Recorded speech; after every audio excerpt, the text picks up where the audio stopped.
Welcome back, warrior family. I didn't plan to sing this time. I love to surprise you. Each time you hit record, I do something different. Sometimes it's a song. Sometimes it's, I add a word. I need to have a plan in place for the next time Margot sings.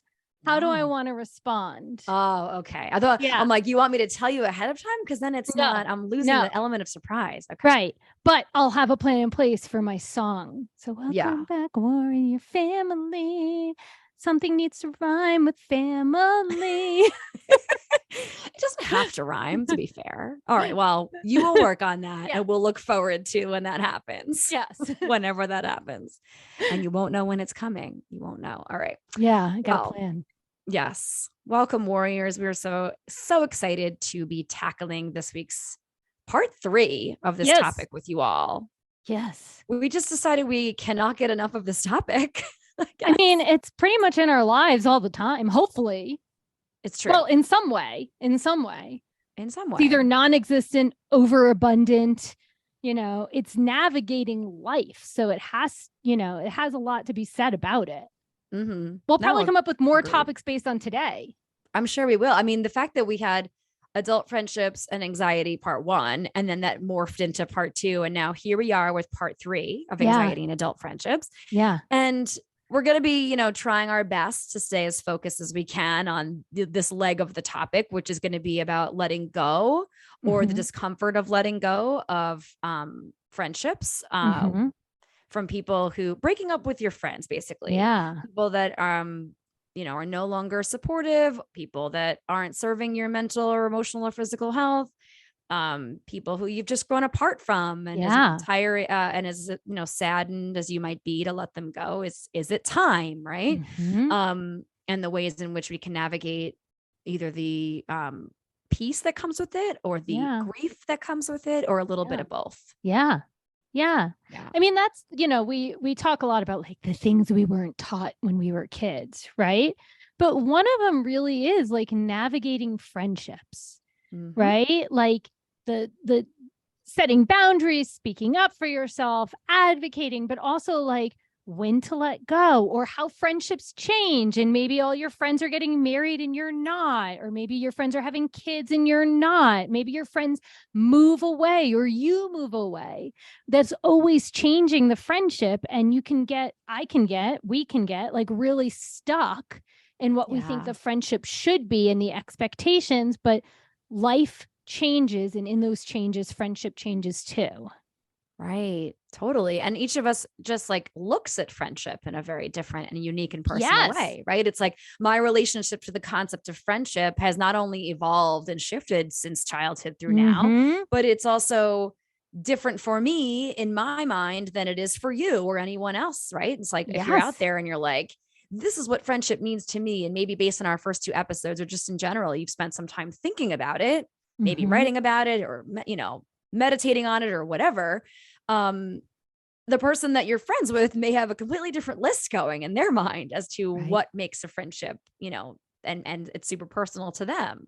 Yeah. And so, like you said, I don't know that we have just simply not spent enough time in our childhoods and our adolescent and early years talking about this stuff. So now we have to overcompensate for that now. As right. As we're still, I mean, something I recently learned about what's important to me is like, I feel like when I was younger, like something that would be important to me is like my friends being there when I'm having a hard time, right? When like I'm going through a breakup or there's something like friendship to me is like them being there and being supportive and stuff. But for me now, the other part of it is friends being there for good times, right? Like if you're only wanting friendship based on like commiserating or suffering, I don't want that kind of friendship, right? I want to know that we can also support each other in the good times of our life, right? And show up for those things too. And I've only just recently realized that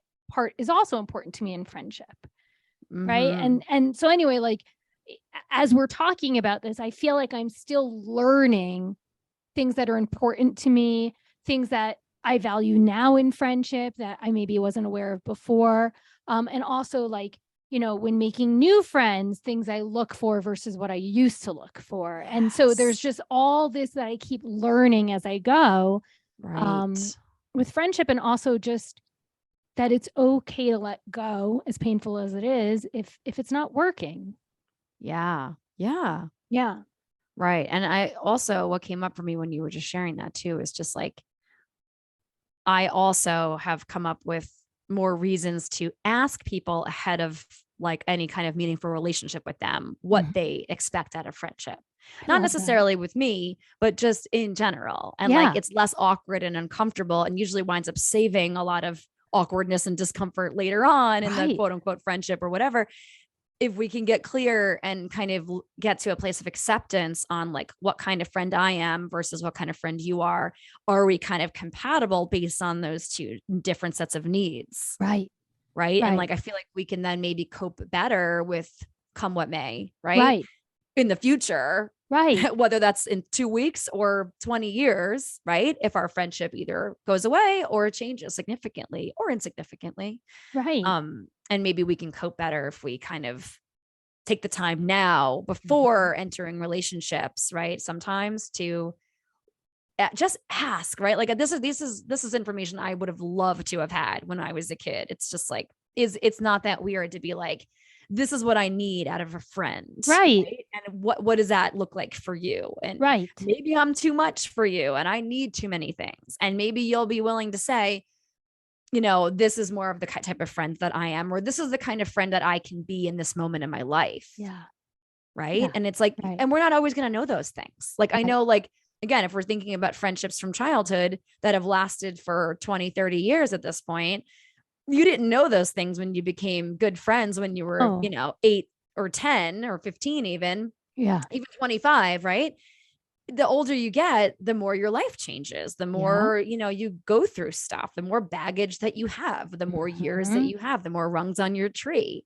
And so like, I feel like how empowering it can be at any point in your life to sort of think about and learn how to say all the things you're seeking. It may help you cope better. And maybe it won't, right? Maybe in 20 years, you lose a friend or whatever, and they weren't who they said that they were 20 years ago. And you're probably not who you were 20 years ago either. And so like, it's just coming to that place of cultivating some non-judgment in it too. Towards each other, I think is supportive. Okay. So, thinking about this topic, or this leg of this topic that we've really drawn out for, now two episodes and soon to be 3 full episodes. I thought about it in a couple of different ways. I thought about how, and I mentioned this in our first episode, and probably one just randomly when we were having a conversation about something else, I don't remember what, but how easily I typically let go of people. And how I just, even if shit hit the fan and things weren't good, how when in my mind I'm ready to let go, I just let it go. And I don't so easily get rid of in my mind a lot of other things. But for some reason, I've always had a pretty easy time just letting go of, with love, truly. Right? Letting go of people, letting go of relationships, because when it reaches the point of, it hurts me to be in this relationship. It's harmful to be in this friendship. And here are the reasons why. Here's how I feel when I'm with this person, when I think about this person, when I'm in, conversation with this person. Here's what goes through me in my physical body, right? Like, and I've had this sort of awareness even well before I had any strong mindfulness practice, so many years ago. And I wasn't able to really label it. And I feel like a lot of my close friends that saw me letting go of people really easily struggled to watch me do that, because they assumed that I was hurting or struggling when I truly wasn't. And it was confusing for them. I think some of them, because they would struggle, right? Or they didn't understand, or if they put themselves in my situation, they would have a hard time. And so explaining that in the language that I didn't have way back, was really hard, because I didn't have the language to say, I just truly, I didn't have all the things I just shared with you, basically. Right. And the ability to say that. And what I would just say is, I'm just done. right? I'm done with that person. And I would truly be fine with it. Like there was never any sort of held anger or resentment or hurt or whatever. Once I had hit the wall, right? It was okay, it's gone. Now what's shifted is, I feel like that's mostly still me, but what's shifted is how many friendships I feel like I have, right? Or how many what's become a meaningful friendship to me in my like later adult years. So like I would say 30 and up, since I was 30 till now 40. What's changed is a lot of the friends that I had that were forever friends, or friends that I thought were forever friends, has changed for one reason or another, family growth, moving away, just different interests, things that we were interested us in our teens and 20s. We don't share that anymore, or those things feel bigger and more prevalent in our minds because we've gone off in completely different directions. And so then there's the loss of just the type of friendship that I once had with some of my forever friends, many and most of whom I'm still friends with. And then there is like the forming of new relationships and trying to actively and be proactive in being a little bit more considerate as to who I bring in to my life, and say, I don't have the time or space or energy, because I'm living a life with a million different things on my plate, as most adults do, to invest. And we've talked a lot about this in our first 2 episodes, right? To invest in building a relationship with someone. And so I have spent a lot of time in the past 10 years, just like being really direct with people as to what kind of friend I am, what kind of friend I expect from that person. Or if I feel like, this is just going to be somebody that I can, connect with here and there, and we're probably not going to be friends in that way, I'm able to sort of predetermine how I feel like my relationship with them is going to be in the early stages of our friendship. Right. So that way my expectations meet that exact thing. Right. And so like, and if it's something grows, and then great, it grows. If it stays the same, great, it stays the same. If it goes away, okay, it wasn't meant to be. And so I think that a lot of why I wanted to share about letting go is that it has become a little bit harder than it used to be for me. For some people. Now there are some people where like I'm still just like, hey, okay, the pandemic happened and it changed our entire relationship. And so it was time for me to just move on. And clearly it was time for them to just move on. And there was no conversation had, and no conversation really needed, because I never really felt like, oh, I need to clear this up, or I need to have one more chat about what happened or what went wrong or what changed. And it was kind of just like, okay, that season is done and we move on again with love. But then the idea of loss in the future has become a lot more, let's go with scary. I'm not sure what word I want. Let's just go with scary, for lack of a better phrase right now, to me.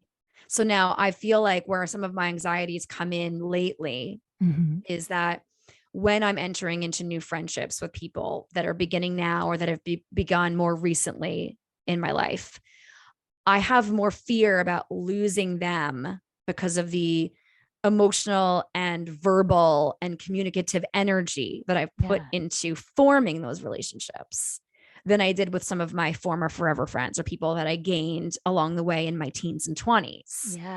Right. And so like, I feel like where the anxiety kind of comes is like, I don't think I still would have a problem with the letting go part, but I do feel like it'll take a little bit longer, or maybe the hurt will be a little bit deeper, because of the effort that I feel like I've been trying to put into before I form a relationship with a person.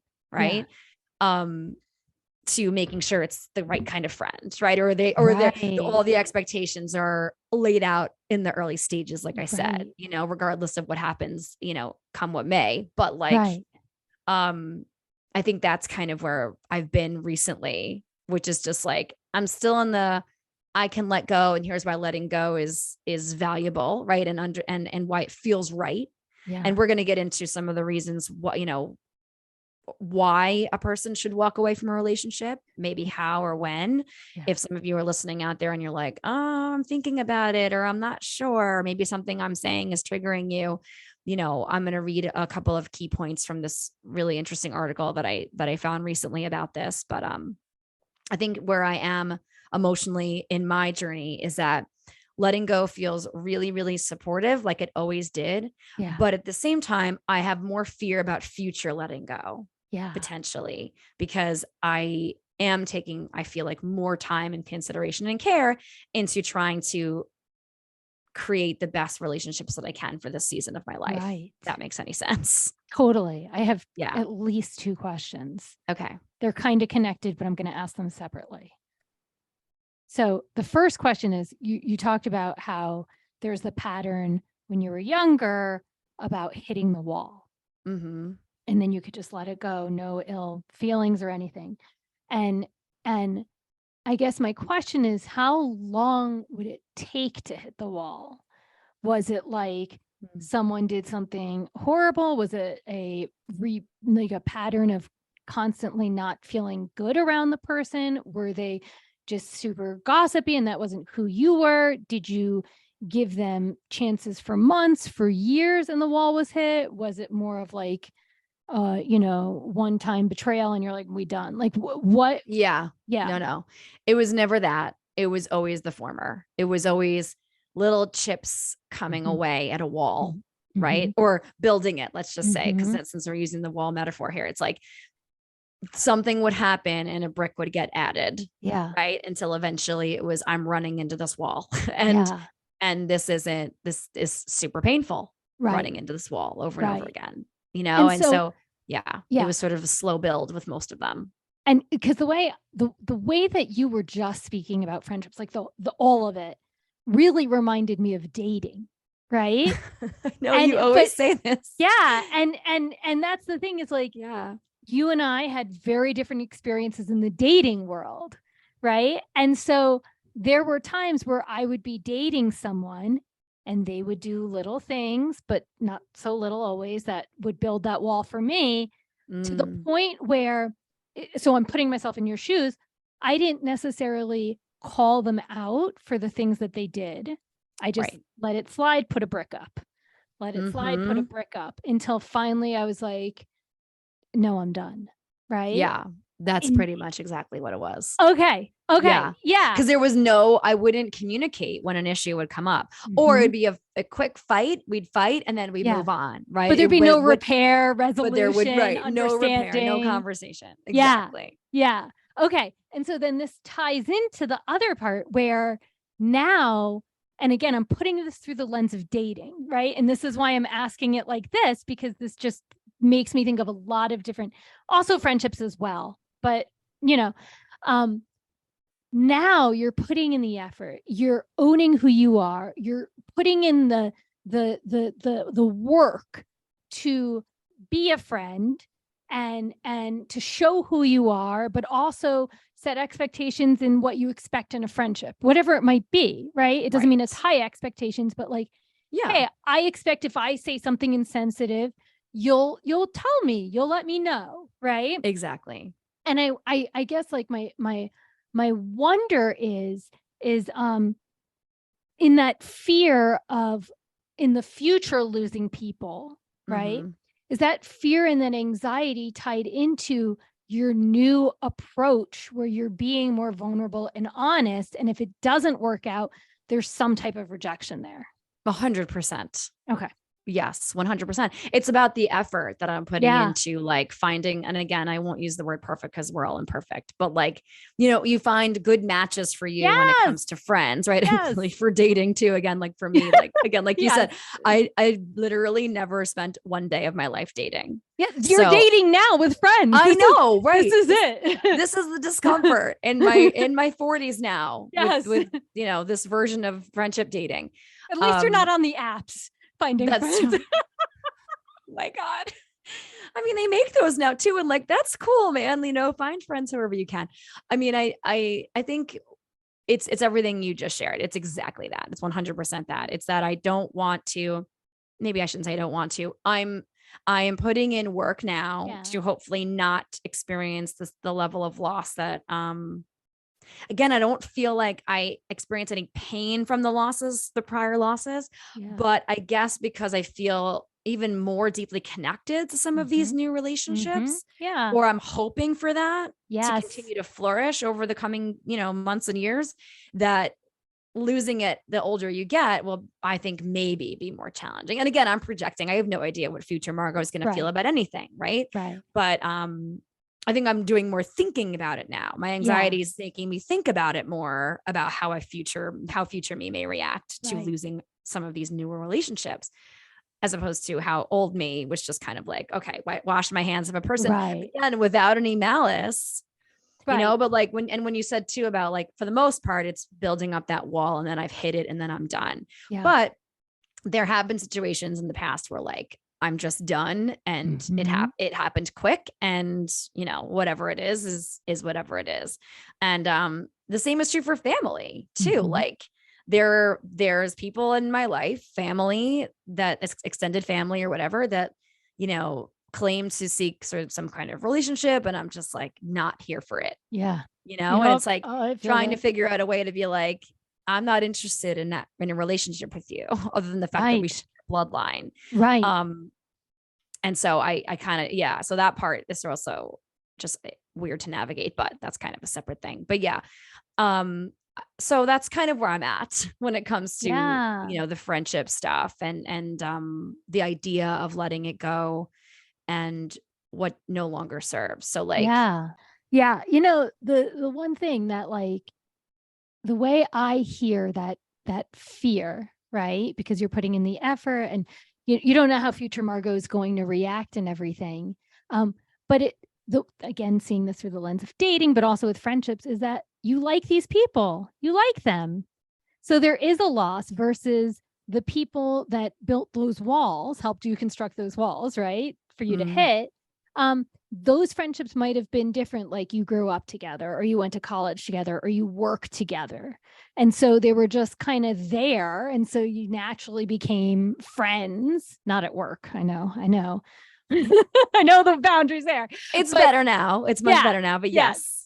And so maybe, you know, with this fear, even though you don't know how you really will be, but maybe it's because you actually at this moment like these people. Right. And so there's like investment, there's excitement, there's newness, there's fun, right? And there's these good feelings. And of course you don't want to lose those feelings.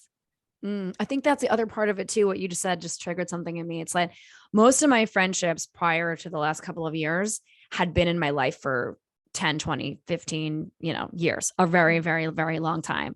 And again, I have plenty of those relationships still. Some of them have petered or changed or gone away completely. And then others are the same as they always were. But it's because I'm meeting new people now that are not just like random coworkers or people that I've have like, you know, friendly or acquaintance like relationships with. These are people that I'm invested in getting to know, and they've been invested in getting to know me. And that feels a lot more scary and vulnerable because I haven't needed to do that forever. Right. Because again, most of the people that I allow into my friends group in my mind were all over here in this one basket. And then there was, you know, then there were the coworkers, and there were the acquaintances and the friends of friends and the, you know, the boyfriends of my friend or whatever. And then now it's like, okay, I'm a I don't know. I want to say I'm a fully formed adult. I feel like I'm supposed to have been one of those for a really long time, although it doesn't feel like that all the time. We're always evolving and changing. At 40, right? I feel like, okay, here I am at this hopefully middle point in my life-ish. And I am taking time that I did back when I was a kid, right? A teen in my adolescent brain still, to form new relationships. And because I had this big ass gap between making those friendships and trying to build these new friendships, it just feels that much more like vulnerable and like putting yourself out there. And so, the idea of loss, even if maybe it never happens, maybe I'm always going to have these people. Maybe I'm going to lose them in 2 months. Who knows? But like, you know, I feel like that's where the fear and the anxiety comes in about the idea of losing them feels trickier. But that's interesting. Thank you for that reflection. All right. So I had read this cool, interesting article. It was from Psychology Today. And this was by Gina Simmons Schneider. She's a PhD. This was posted back in November 23rd of 2021. And she talks about coping with the losses of friendships and how it can be like a breakup, very much so, and be just as painful as the loss of like a love relationship or a romantic partnership. And I kind of love this section of the article that I'm going to share with our warriors today. And it says, quote, each of us approaches friendship in a very personal way. We all require different levels of contact and maintenance. I've divided these into 3 different types of relationship preferences. Number 1, succulents. These individuals require very little maintenance. They like a lot of light, tell it to me straight, and very little water. Don't talk too much. They grow slowly and steadily, even in harsh environments. Or number 2, trees. For these people, after the first couple of years of staking the seedling and providing fertilizer and water, they grow stronger with deeper roots as time goes on. They like to get to know you well in the beginning, but once established, not as much maintenance is required, and the friendship grows deeper with each passing year.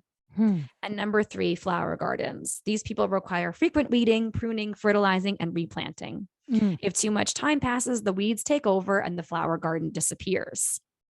If you're a succulent or a tree, you probably see the flower garden friend as high maintenance. For a succulent, too much sentimentality, water, time can feel smothering to their prickly nature. If you're not spending regular time together, you're not a friend at all to a flower garden. Yet all 3 types of friendship share the need for love, trust, and respect. So I just loved like the visual of these 3 types of plants. And which do you identify with? Oh God. I mean, like, you know, the part most of me wants to say I'm a little bit of all 3. Yes. But I guess I feel like it's the tree. I feel me like too. I'm Okay. Yeah, because I want to believe that I'm somewhere in between needing an extreme amount of attention and needing no attention.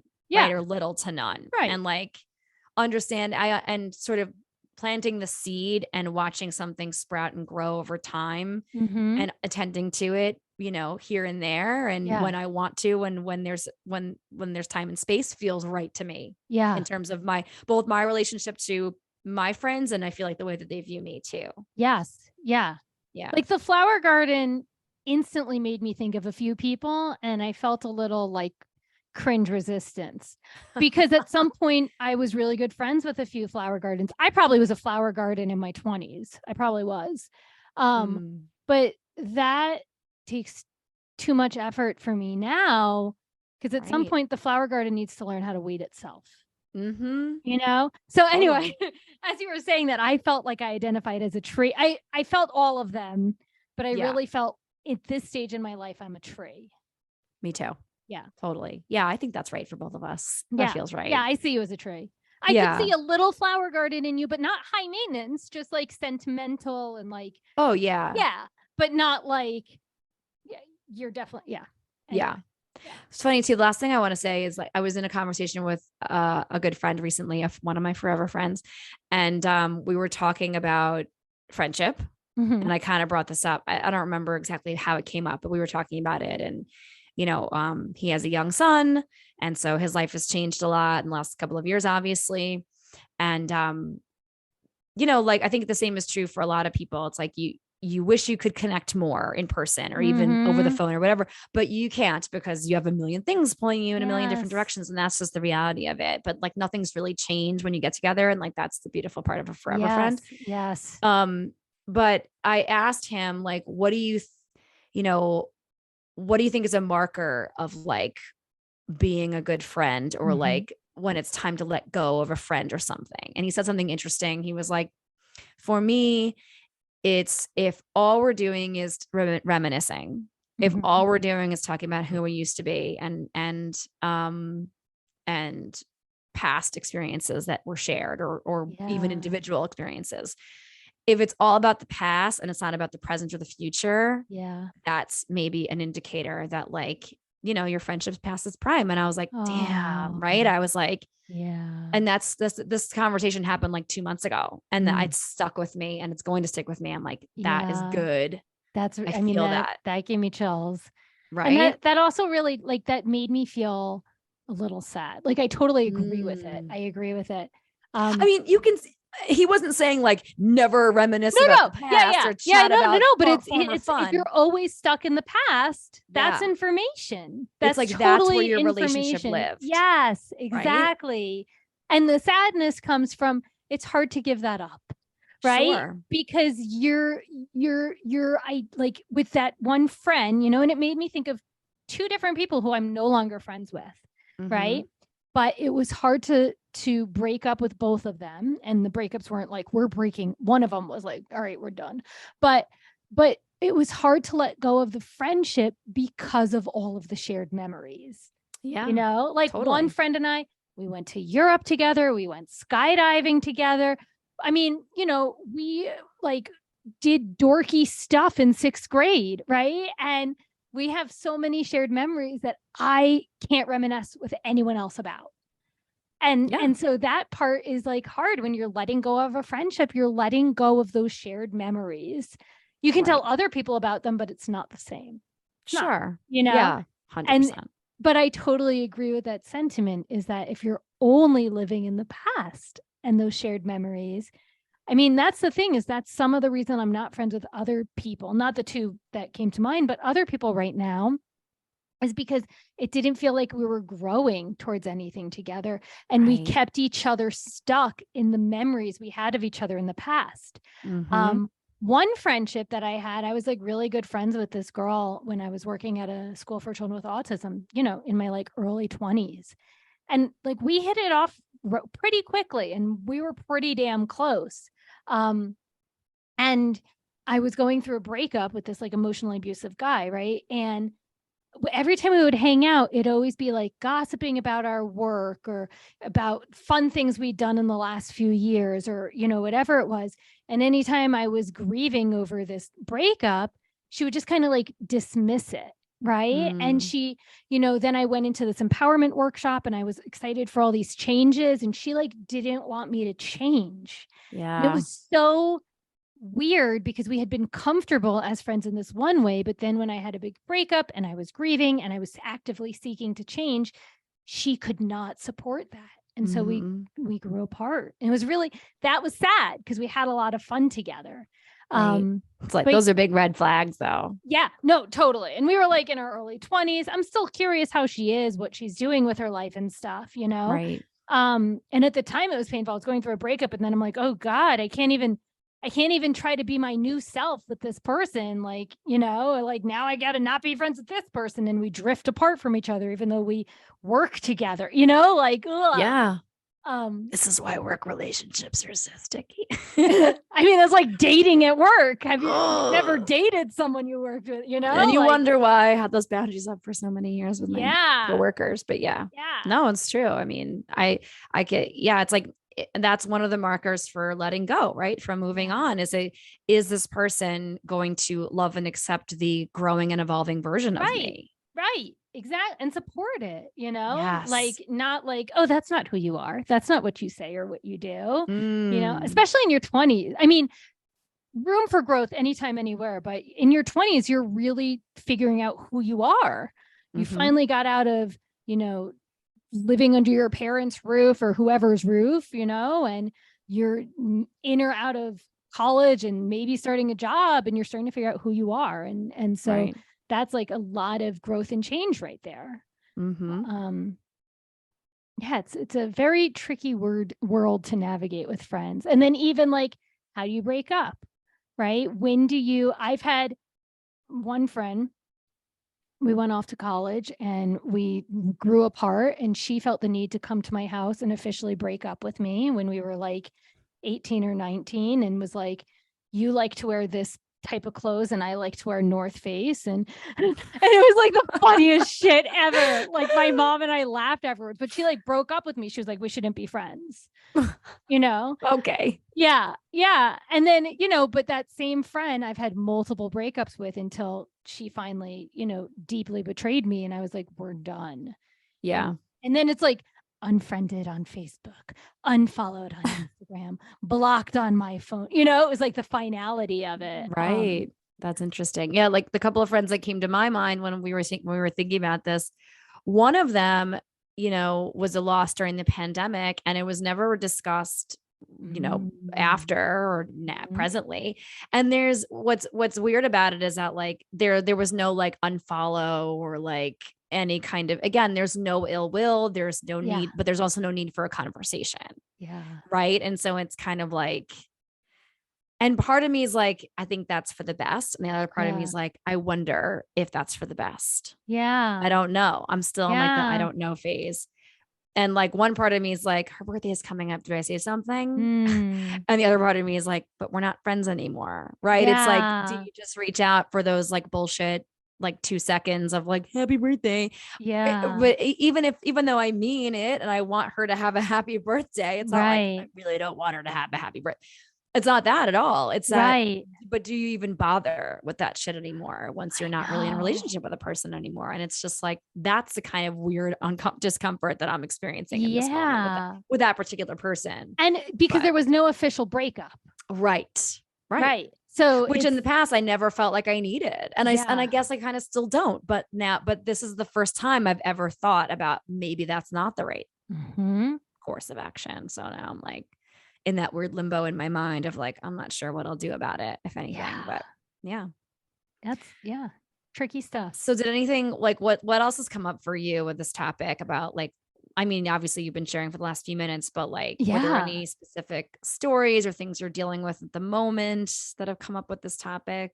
I mean, for me right now, first of all, I forget what you said, but you said something. You said, I can't remember what you said, but it made me think about like, I acknowledge this, and I think both our episode, like our first one and our second one, like I make friends pretty easily, right? Even though I consider myself an introvert, I consider myself socially anxious and awkward, right? But when I'm around people, I usually find a person, and especially in my 20s, when I worked at that school for kids with autism, I had a lot of friends, and I'm still Facebook friends with them. And of course, now I don't live near any of them, but there's kind of this, not sadness. It's not sad and it's not disappointment, but this like, I wish I stayed in touch more.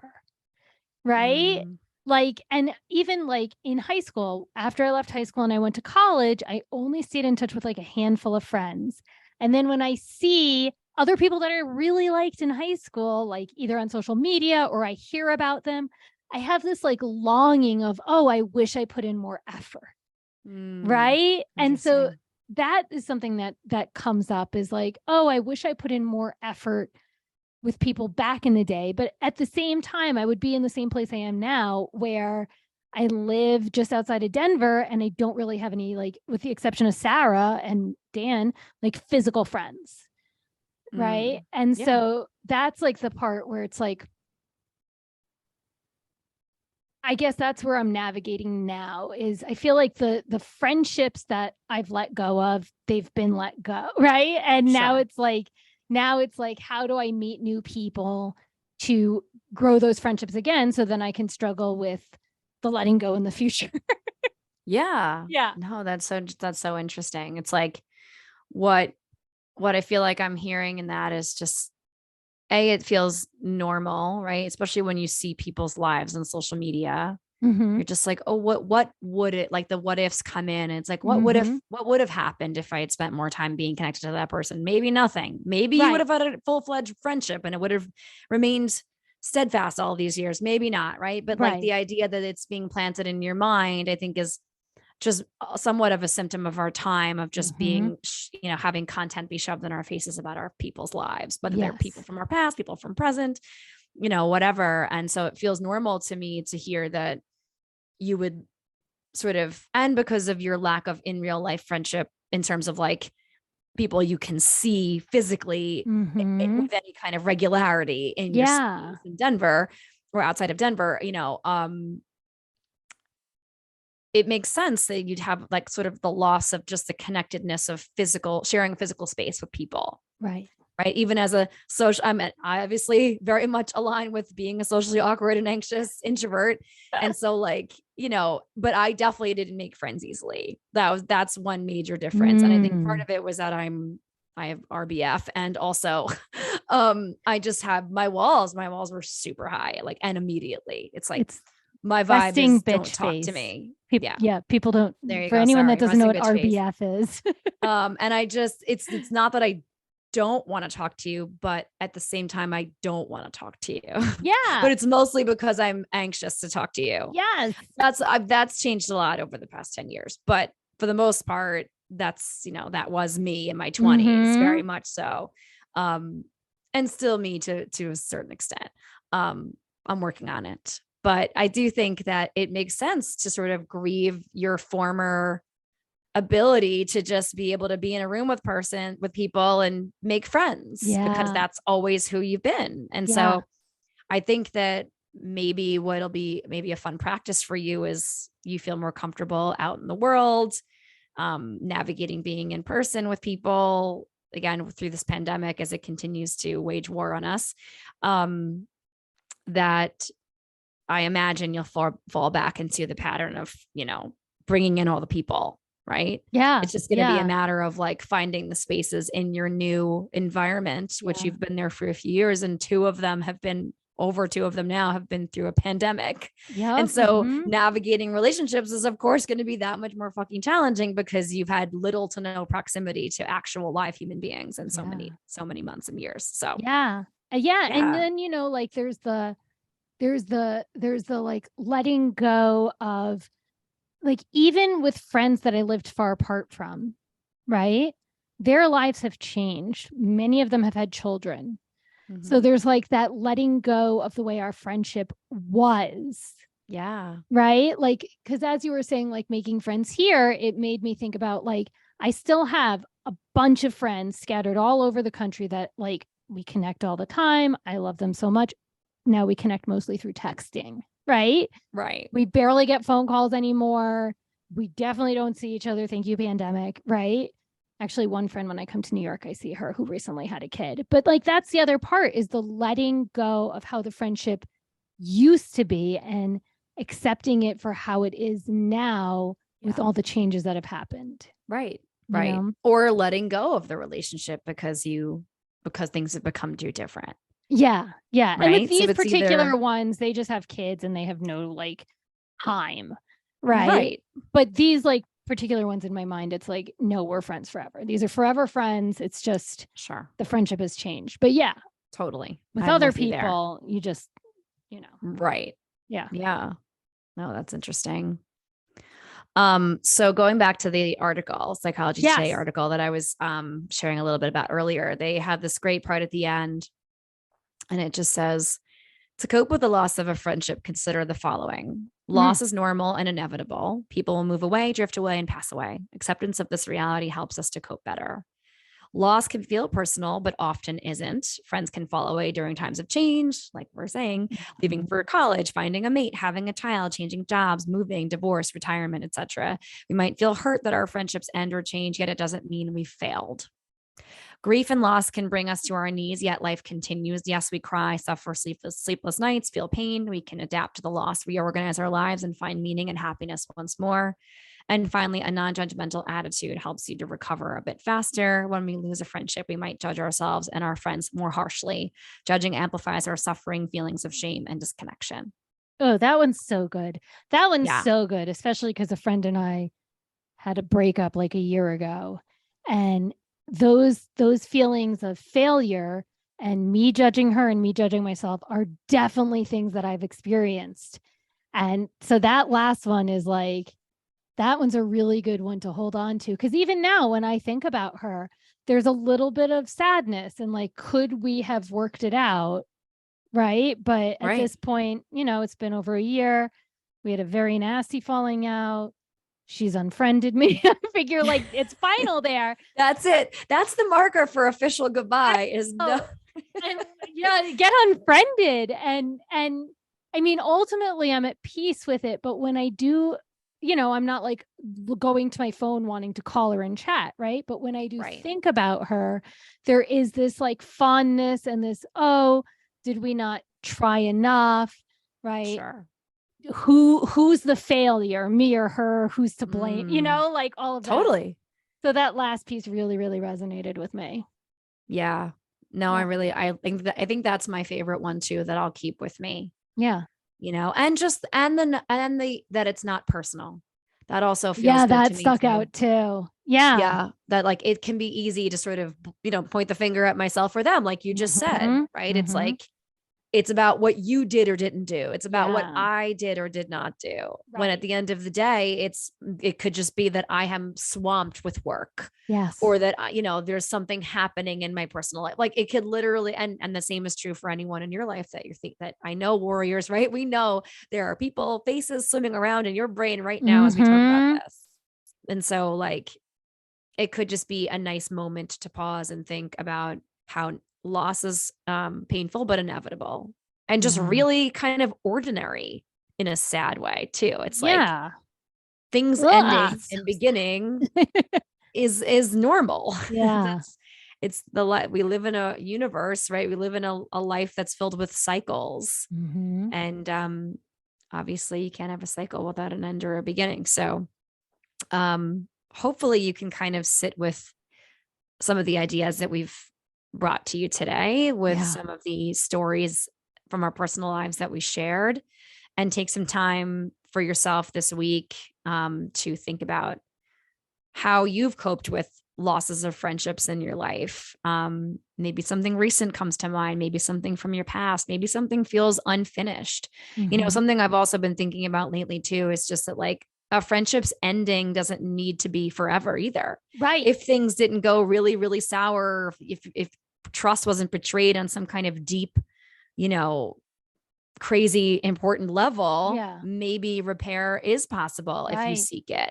And the worst thing that could happen, what's the worst that could happen? You reach out and say, hey, are you interested in a reconnection? Or do you think there's, or just saying, I miss you. I'm curious if you're open to a conversation about our friendship. And you don't know what the other person, and you have to be ready to hear whatever it is that they have to say to you. But just because a friendship is over doesn't mean you have to accept it. You can, and you should work on accepting it. But that doesn't mean that with time and patience and curiosity that you couldn't amend at some point. It's not impossible. Yeah. No, I mean, I think that was something I learned. My best friend stopped being my best friend for a bit in my mid-20s. And it was so painful and so confusing.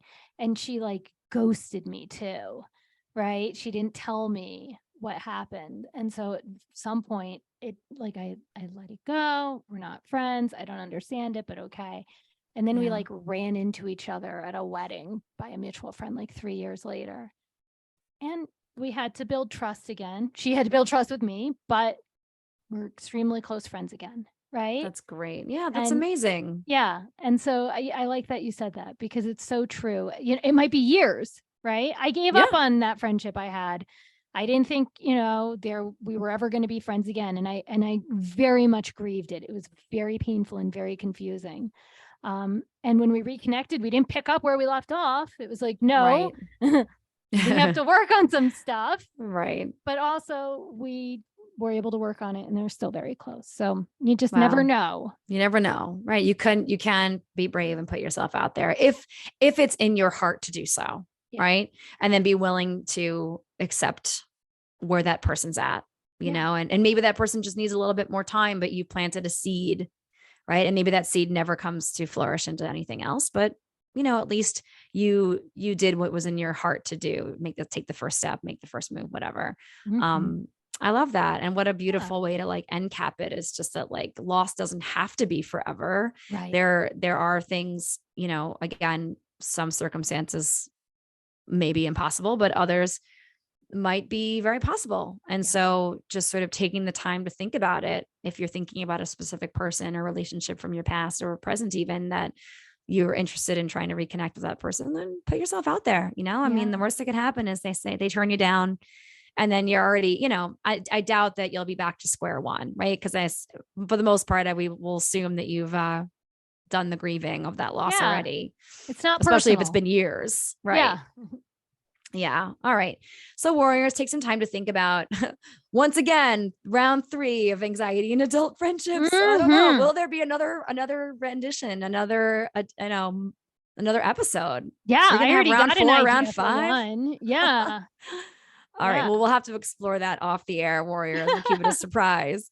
But we hope that you took anything away from this conversation and that you can go forth in your friendships with a little bit more, confidence and in Mhm. knowing that, when it's time to let a relationship go, Yeah. right? Ask yourself, ask your inner knowing, how does being around this person or these people make me feel in my mind, in my body? Right. If they're not being supportive, if they're Yeah. throwing up red flags all over the place about, your growth as a person, or the Mhm. fact that you're evolving and that your life is changing. There are so many different ways for you to practice recognizing these red flags, and do some research of your own too. There's so many great articles and books out there about um, navigating problematic relationships Yeah. and friendships. So we hope that you'll check it out and Yeah. take some time to think about it this week. Awesome. Well, friend, Friend, do you have a win of the week? win of the week. Okay. My win this week is that very recently, our dear friend, the wonderful Mimi Felton, who Yeah. was one of our first season guests, who was one of our Mhm. first guests on our Yep. first season, episode 11, I'm pretty sure, which now we have, almost 100 episodes, which is, oh my God, crazy. Yep. But anyway, our friend Mimi, who's also a fellow kids yoga teacher sister of ours, recently bought 30 copies of my children's book to share with a bunch of her students. She gave them out as holiday gifts. She did a whole cookie doga class around my book, and she sent me some adorable videos and pictures and shared to Instagram. And it was just like soul redefining. It was such a beautiful moment. I was so thrilled to see, kids in her community being impacted, of course, by her, because she's a freaking force. Yes. She's just a light and a joy and a wonderful human, and everyone should go follow her. Mimi's Yoga Kids on Instagram. And I value our friendship. Speaking of friendship and friendships found online, I value my friendship with her so much. And she, supported me this holiday season, and she supported her community. And hopefully the kids felt supported by my book. And actually, another friend in the community, Kay Epple, who owns a yoga studio, Dharamsala TC, in Traverse City, Michigan, loved it so much, because Mimi made an amazing reel about it on Instagram, that she is now buying a bunch of copies for her studio to do a full class with. And so I'm just like, it's just amazing. And if you're a kids yoga teacher out there and you want copies of my children's book for any reason, hit me up so I can provide and I can sign them all. And it was just the best. So thank you, Mimi. Thank you, Kay. A cool reel to help grow it. That's so awesome, right? You're supported by a friend that in the community, right? Mm-hmm. There's no competition, even though you're in the same field. That's right. You got to see videos of kids, that you've never met, doing reading your book, looking at it, doing the poses, participating in making cookie, whatever was happening, right? And then Mimi makes a really cool reel about it, which spreads the word more about your book, which is really super awesome. Like it's more wins inside of wins. Yeah. Right? I love that. That's beautiful. I know, me too. And I wanted to share this one because it had to do with friends I've made through the internet over the last couple of years, right? And how we can be a support to each other in emotional ways and financial ways, right? And I've supported Mimi's endeavors, and it's just such a great reminder that like friendship also doesn't have to look like the way it does in your head all the time too. And I have this problem with a lot of things in my life where like I have this picture in my head of what friendship or what anything, fill in the blank, is supposed to look like. Yeah. And, the quicker that we can shed those ideas of how things should be, right, the more likely we are to feel free and at peace, and to be able to feel and share and spread the love. So thank you, Mimi. Thank you, Kay. And excited for that win. Awesome. Thank you for listening. Yeah, I love it.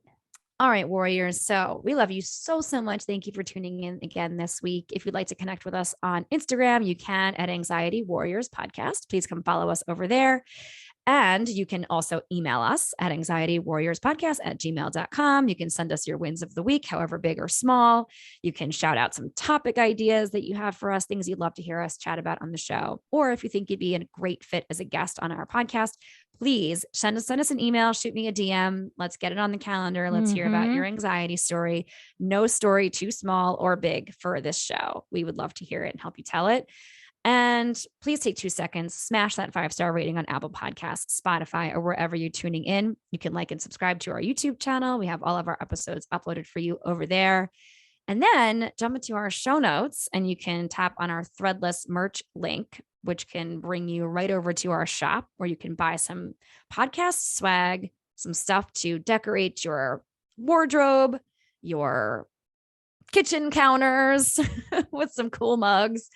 Your, journaling needs can be met, your yoga needs can be met. I mean, we just literally have our logos and cool designs on so many kick-ass things over there. So check it out, support our show by buying something from our shop. And I think that's it. So all the things. Yes. All the things. Yes. We just are so grateful that we get to do this with all of you. So thank you so much for going on this journey with us. Till next time.